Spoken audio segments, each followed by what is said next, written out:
Thanks so much for joining us today, Vitali. You Appreciate are, it.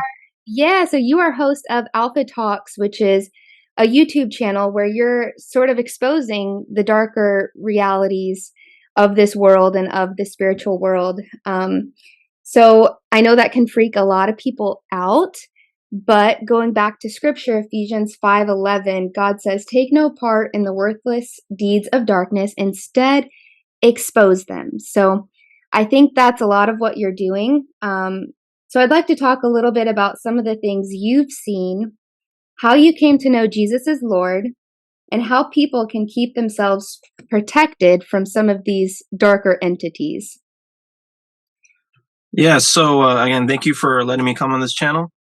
And I guess the way I got to know that Jesus is Lord is I grew up as an Orthodox Christian. A lot of people in the Slavic community grow up as Orthodox. Mm, So I knew Jesus. I knew who he was. But I didn't really know him until I started to figure out that like wicked spirits, demons, that kind of stuff is actually real. It's not yeah. some Old Testament thing or a metaphor for human wickedness. It's actually real.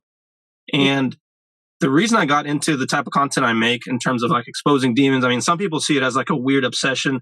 To me, I see it as like kind of exposing, like, because a lot of churches, they don't talk about this kind of stuff. It's very, I guess, taboo to almost talk about it. Kind of weird, right? It's like, oh, this is like a Old Testament kind of thing, or it's a medieval fairy tale. It doesn't really happen today.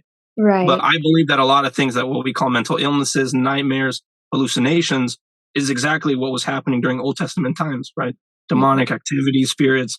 And the way I got into this is I've had my own spiritual oppression with disassociations that I experienced in 2020. And it's kind of hard to really explain the feeling. I guess I'll give like a brief definition. Kind of like when you're completely disassociated from your body, right? Like you're not, almost like you're in, think of your body like a car, like you're in the passenger seat, but you're not in the wheel. Like you see the things Mm, going on around you, but you feel super disconnected from yourself and the things happening around you. And like you were everything is weird. spiritually hijacked. Yeah, kind of spiritually hijacked, not possessed necessarily, but like even just looking at my hands during dissociations, it felt kind of foreign. I'm just always like, what the, like almost tripping out without drugs, basically. Yeah. So it was Did a you very ever? trippy experience. Yeah, go ahead. Oh, sorry. I was just gonna say, did you ever get into drugs or anything like that, or like what led to that dissociation? It was mostly just a lot of stress about Mm. basic like life stuff, as in like not feeling very accomplished. As Yeah. men, we like to feel accomplished. We like to feel like we're going somewhere, and when we don't feel like we're going somewhere, we tend to get very upset, Yeah. and then we tend to disassociate because of the increase in stress. When you have I a lot of think stress, my husband could relate to that for sure. yeah, when you get a lot of stress, your body just kind of wants to disassociate because with the increase in stress, you get more sicknesses, you can't function properly. So your body just kind of like disassociates from everything, from like reality, Yeah. which I do believe is spiritual oppression. But yeah. Yeah. Well, I think that's kind of the art of what you're doing is you're tying these topics and these experiences that most of us are very familiar with, but you're tying in the spiritual component of that so people can see, there's two sides of what's going on, and that's in the Bible too, is like there's this material physical world, and then there's also the spiritual reality behind that. And so I love that you're tying those two together for people to sort of see that.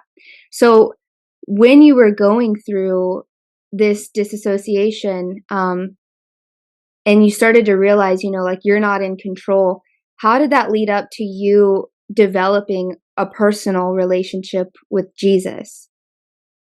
I remember I made a prayer one time because I really wanted this feeling to be over with. I mean, I think it's worse than depression Yeah. because like when you're disassociated, you feel no emotion. It's almost like a lack of. It's so confusing and almost what's the word? Not psychedelic, but abstract. It's very abstract. You don't know what's going on. You feel, and sometimes I'd get feelings of solipsism. I don't know if you know what that is Mm-mm. during this time. So solipsism is the feeling or the belief that you're the only thing that exists. And when you Mm. kind of like isolate yourself, right? Because of dissociations, that's what it kind of feels like. You're the only thing that exists, and everything else could just be like a hallucination or a memory. And it That's just a gets dark really, place. yeah, it gets really, really trippy. And that's kind of like what spirits want. They always want people to isolate. They tell you to, stay at home, stay in your room, don't go anywhere. and they Yeah. kind of drain you of, just being around people during this like feeling is just very draining. Yeah. No, I And get. oh yeah, back to before I forget, leading up to, so yeah, I made a prayer during this time to God, and I said, show me the truth of what's really going on.